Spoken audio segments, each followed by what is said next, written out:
Good evening, everyone. I hope you're doing well. I hope you're in as little pain as you possibly can be.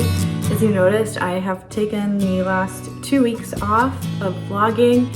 I went into a very sudden flare-up, but even before that, during the gondola vlog, I had a feeding tube infection that was really bad. And then I went from that to the flu to a really horrible new flare-up that caused a lot of new symptoms, such as full body paralysis and a low potassium scare and everything in between. I had a 10-day migraine. I'm still trying to get over it. It's on day 12 now. Titus says hello. And it's just been total chaos, and I haven't been able to pick up the phone to call my family to say hello, to say how I'm doing, to call my friends to say how I'm doing. I couldn't text my best friend that lives in Pittsburgh. Ow, my cat's attacking my feet. And yeah, it's just been complete chaos. It's been very scary. And I thought today that we would talk about pain management options for EDS, because what better way to not focus on pain than to talk about pain management options? So I have my trusty sidekick here, the magic bag. It's my favorite. Also works as a heat pack actually, but today it's cold and it's for my neck. And yeah, it's a lot of really, really bad, out of control neck and spine pain. And I'm going for an MRI in January for my lumbar and thoracic spine, because we all know how messed up my neck is. Will you stop attacking me, please? So yeah, I think he just wants to be in the vlog. So today we're going to talk about pain management options, right, Titus? Right. Okay, so let's get to it. So I have all of my notes on the side, so I will be looking at the documents along with you. The first thing I really want to talk about is medications, and this can be anything from prescription medications to OTC or over-the-counter pain medications. And the one thing that we don't want to forget is to take stool softeners, because we want to make sure that everything is flowing inside of us. And all of these medications can look like solid, liquid, or dissolvable form. And if you're on an antibiotic or something that lowers your immune system, you definitely want to talk with your pharmacist or your doctor and see about how you can prevent UTIs and yeast infections as well. And they might suggest something like wearing cotton or breathable underwear, taking a probiotic every day, eating yogurt, definitely Greek yogurt, no sugar added, or taking cranberry supplements every day. Or they might suggest something completely different. It varies from person to person. Another thing that we want to discuss is topical. So this can include prescription or over-the-counter, such as the magnesium cream. Now, I did just try that a week ago, and it made my legs extremely itchy, but everyone's different. MedStick, Kalea, and a whole bunch of other stuff. Your doctor can also prescribe some topical stuff, but that's up to you to talk with your doctor directly, because everyone's different and everyone has different allergies and health conditions and sensitivities and stuff like that. And on to pacing, because that is definitely the pain management lifestyle. Are you pacing enough throughout the day? Are you scheduling daily naps? Are you being able to acknowledge when you're overdoing it or when you need to rest instead of doing what you're doing? And staying within your daily energy budget is super, super important. And of course, that is very tricky, because we never know when we wake up what our daily energy budget is going to be.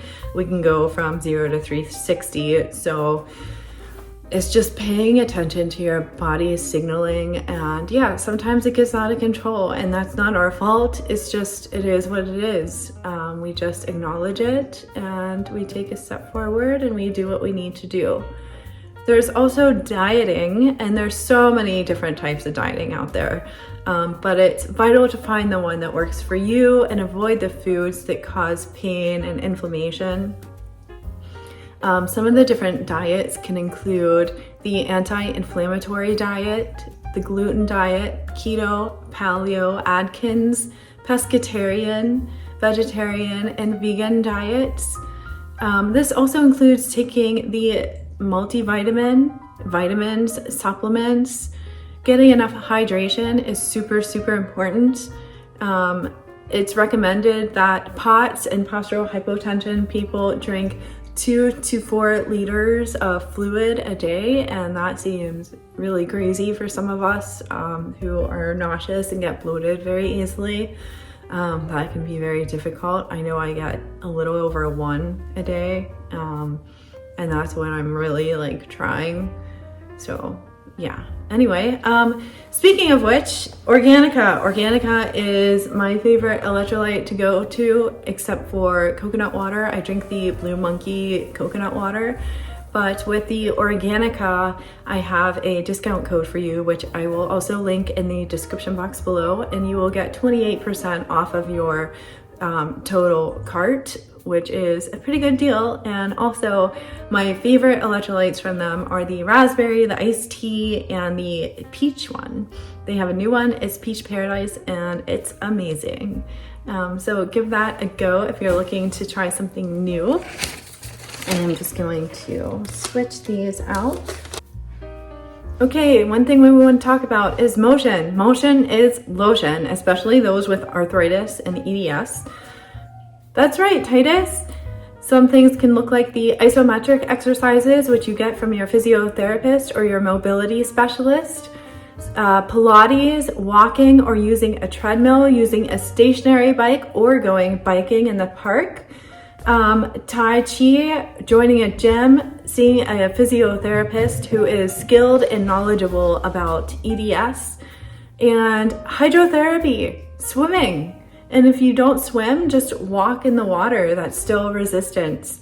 Aquatic Zumba, Aquafit, cold water plunges, float sessions, Epsom salt baths at home. Make sure that the facilities that you're visiting are clean and they have a ton of reviews on the cleanliness. That's super important, especially those who have, sorry, all my pages just fell. It's one of those days, eh? Especially if you have autoimmune conditions and low immune system and stuff like that. That's super, super important.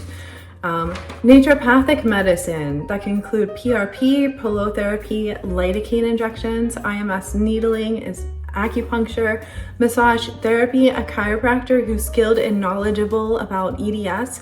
I interviewed one on my channel. That's actually my chiropractor that I go see. Seeing a mobility specialist, cupping, procaine infusions, which I've also reviewed on my channel, nerve blocks, etc.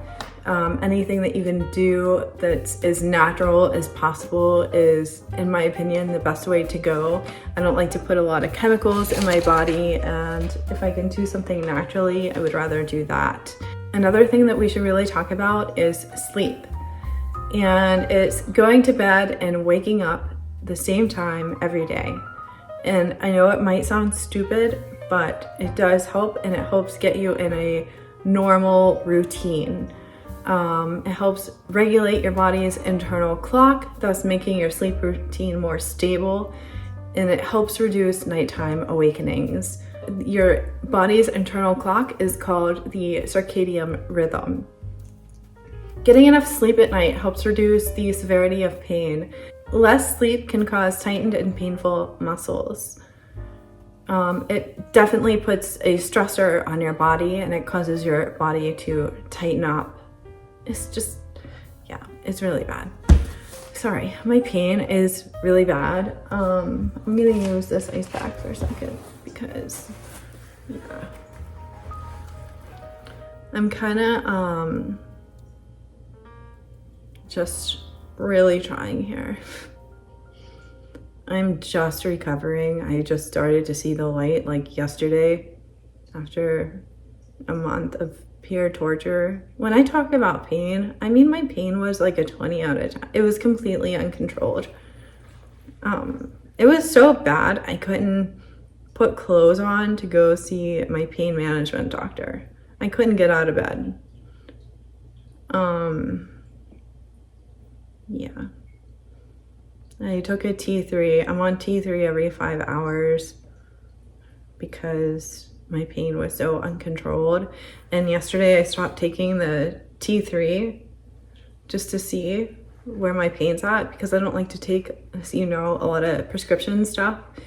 And it got out of control again last night, and I had the night of hell. So today I'm back on every 5 hours of T3. But yeah, it's just been, even holding my arms up like this, you guys, it hurts really bad. But I really missed vlogging, and I really wanted to put another video out there, so that's why I'm doing this now, because I missed it a lot and I missed routine. So I put makeup on and I got all dressed up. I'm not going anywhere. I just did it for you guys. Sleep, we want to get back to that. Making your bed every day, granted, when you're in severe flare-ups, let me just add, you don't really want to try any of these new things, especially when you're bedridden, which I was. The only thing that I could do were exercises in bed. So whatever you can do in bed when you're in those severe flare-ups, do, including like the isometrics and stuff like that. When you get up to go to the toilet, do some type of exercise. I tried to squeeze them in during, you know, the walk from the bed to the toilet, because that's all we can do during those really crazy flare-ups. This is when your pain is completely under control and you can see the light and you have some type of normalcy in your life, and you're steady enough to try new things. Then I would watch this video, and yeah, hopefully it gives you some type of idea of what you can change or try to get some type of pain relief.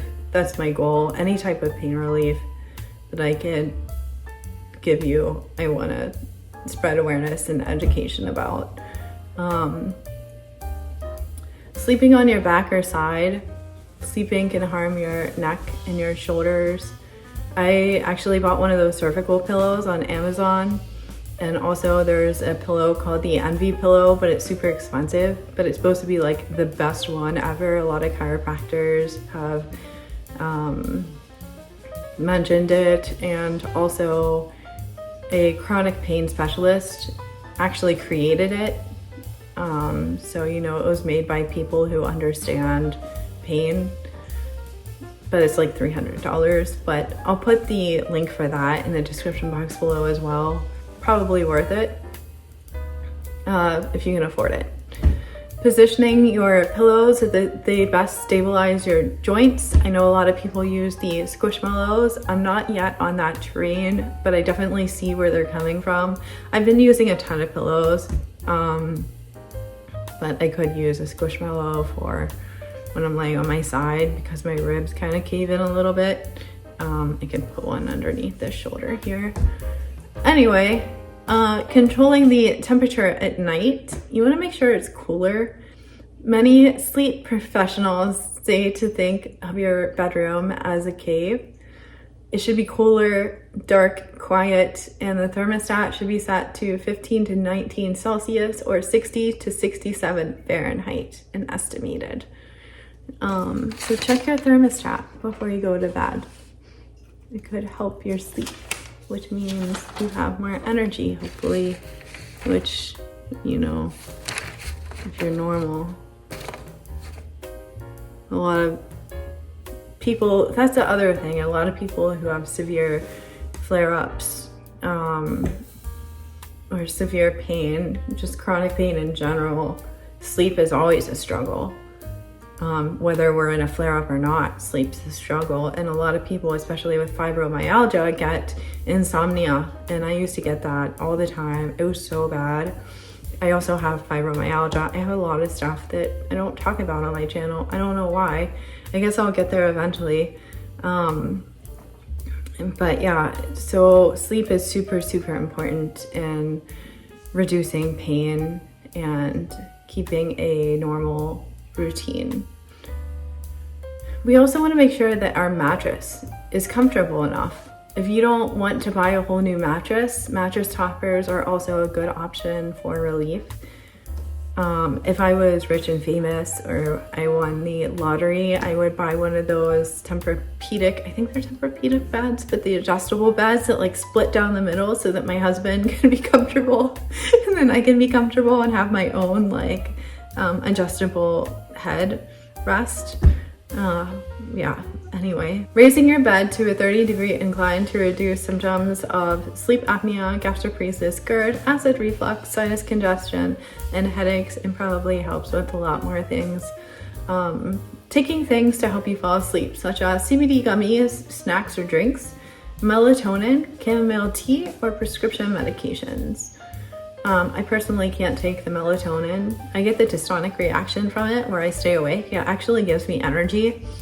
I know a lot of people are also like that have EDS, so you kind of have to find what works best for you.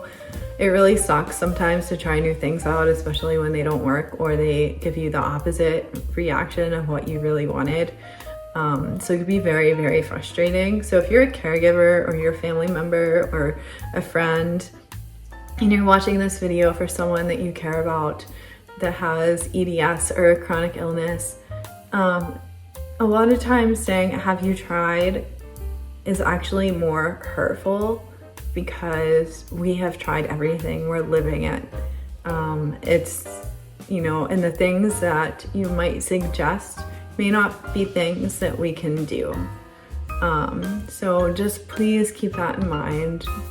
Using a salt lamp, aromatherapy, wax melts, using guided meditation techniques or body scan techniques. You can find those online. I don't have anything with me right now.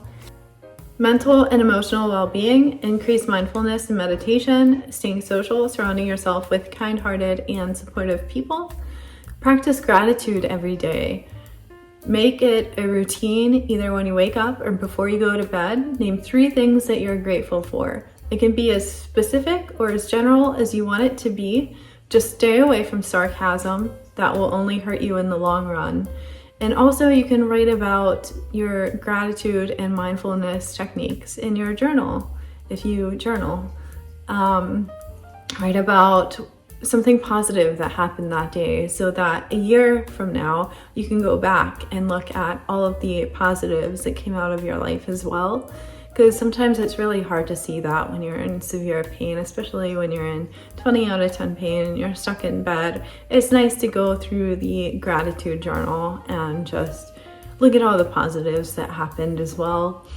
Going outside and getting fresh air for at least 30 minutes a day. Again, when you're more stable, listening to the Calm channel on YouTube or ones like it, going to the gym or joining an exercise class. Going back to the Calm channel thing, I will link my favorite videos in the description box below. You might find something like it that helps you as well. Finding a licensed therapist to talk with. And I say this because talking with a friend is not at all the same thing as talking with a licensed therapist. Friends only offer opinions based on their own background and experience, and a therapist is there guiding you from their expertise and their educational experience. They're also unbiased and they can help you find the root cause as well as guide you to become a more healthier, self-confident individual. Plus, going to a friend every time you need to talk about something, especially if it's very heavy, can really put a damper on your relationship over time. I know friends are there, you know, to be your friend. That's what I'm there for. But it can cause damage over time, and it's better to be as independent as you possibly can be with certain stuff. There are many different forms of therapy and different therapists to choose from. If you don't like one and one's not a good fit for you, go to someone else. Everyone is different. Types of therapies can include and are not limited to CBT, interpersonal therapy, animal-assisted therapy, psychodynamic therapy, humanistic, group, one-on-one, nature, art, EMDR, biofeedback, and so much more. There are so many options out there waiting for you to discover. Setting boundaries. Boundaries are so essential for deepening human connection and protecting one's personal safety. Putting a bubble around yourself is super, super important. Communication is key. Surround yourself with kind-hearted people, saying no when needed, and practice saying no. Sometimes it's not easy to say no. Like if your friend says, hey, I'm gonna come over, be ready at this certain time, and you're not feeling well, but you wanna see that friend and you don't wanna hurt their feelings, practice saying no. Know your limits and try not to overdo it. This can cause flares. Put your needs first. You can't pour from an empty glass. And people who do not respect your boundaries might have a limited capacity to feel empathy.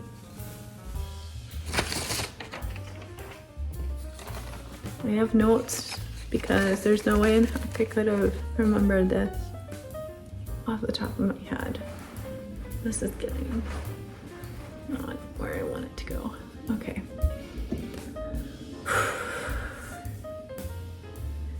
I just need to walk for a second, guys. Sorry.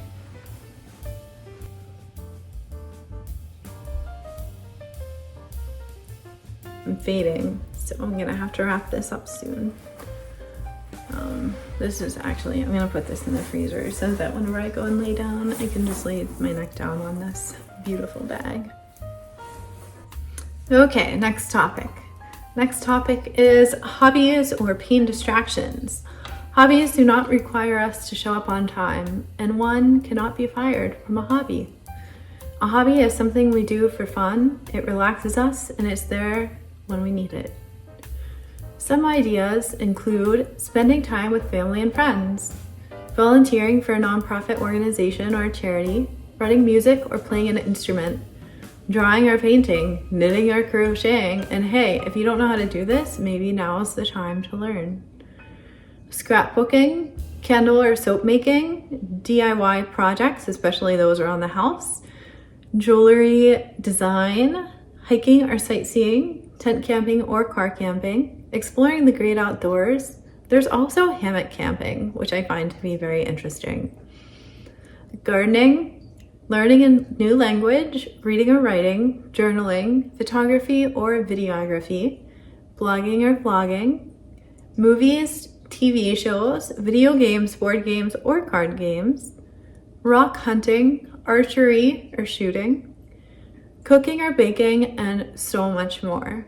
There's also meetup.com, which has a ton of interesting hobby groups to join if you are interested in meeting new people. And there's also adventure groups on Facebook if you're interested in meeting new people through that way. I'm in 2 adventure groups on Facebook, and when I lived in Pittsburgh, I was on meetup.com as well. And yeah, it's a lot of fun. It's really nice. I haven't had a single bad experience yet, knock on wood. So yeah. Another thing that we would like to look at is using accessibility tools. And this can be anywhere from short-term to long-term to temporary to part-time to whenever the heck you need it. And this can look like walkers, rollators, canes, wheelchairs, a lid opener, an electric pill crusher, and I can show you my lid opener actually, because I know I showed it to you before, but this thing's amazing. I got it on Amazon, and I will put a link for it in the description box below, as well as the pill crusher. Anything that I can do to make your life easier. This thing's freaking amazing though. I think it was like $10 or $11. It was super affordable, and yeah, it works like a charm. Sitting while cooking, and that's why I cook in here, because I have the couch right there to sit on while I use the electric skillet. It's just a lot easier for me, and especially in the winter, I'll turn the fireplace on, and it's just really nice and cozy and relaxing in here while I'm cooking, because cooking can be extremely stressful, especially when I'm in pain. And it's really hard to just like stand here and cook. I feel like I have to sit down now, actually, from vlogging. Using a slow cooker, that way you don't have to stand there, or an Instapot. Using a shower chair, and I showed you my shower chair in my shower vlog. Grab bars for the shower, toilet grab bars, chair lifts, bed bars. Getting creative and thinking outside the box is our specialty as chronic illness warriors. What are some ways that you have gotten creative to complete a task or get through the day? Please share everything in the comment section below in hopes to help people who are watching this video and reading the comments. We want to spread as much resources and information as we can out there, and yeah, I just really want this community to be as resourceful and supportive as we possibly can be in hopes to help other people.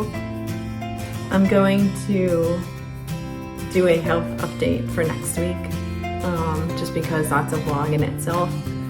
But I hope you have a ton of adventures planned.